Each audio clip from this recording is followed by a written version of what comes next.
Yəqin ki, internetdə hamınızın qarşısına o tip suallar çıxıb.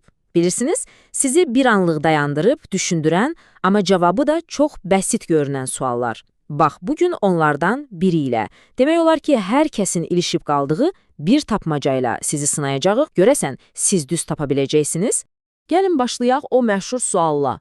Sual çox-çox sadə görünür, amma diqqətli olun. Çünki beyniniz sizə bir oyun oynamağa hazırlaşır. Hazırsınız? Deməli, təsəvvür eləyin ki, bir marafondasınız. Bütün gücünüzlə qaçırsınız və nəhayət ikinci yerdə olan rəqibinizi keçirsiniz. İndi deyin görüm, neçənci yerdəsiniz?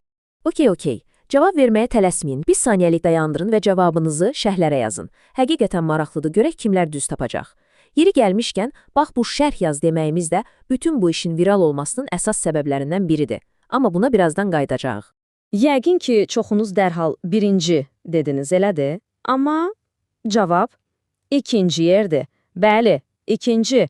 Təəccübləndiniz, bilirəm. Gəlin baxaq niyə? Əslində məntiq çox sadədir, baxın. Siz ikinci yerdəki adamı keçəndə onun yerini alırsınız. Yəni olursunuz ikinci. Birinci olmaq üçün gərək hələ də sizin qabağınızda olan o birinci adamı keçəsiniz. İnanılmaz deyil.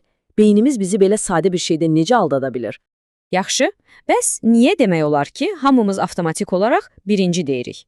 Məsələ təkcə diqqətsizlikdə deyil. Qətiyyən. Bütün sirr beynimizin necə işləməsindədir. Buna psixologiyada kognitiv qərəz deyirlər. Yəni, bunlar beynimizin qərar vermək üçün istifadə etdiyi qısa yollardır. Bir növ avtopilot kimi düşünün. Bu qısa yollar adətən gündəlik həyatda işimizə yarayır, amma bax belə məntiq tələlərində bizi səhvə sürükləyir. Unutmaq olmaz ki, bizim beynimiz belə məntiq tapmacalarını həll etmək üçün yox, əsasən sağ qalmaq üçün təkamül edib.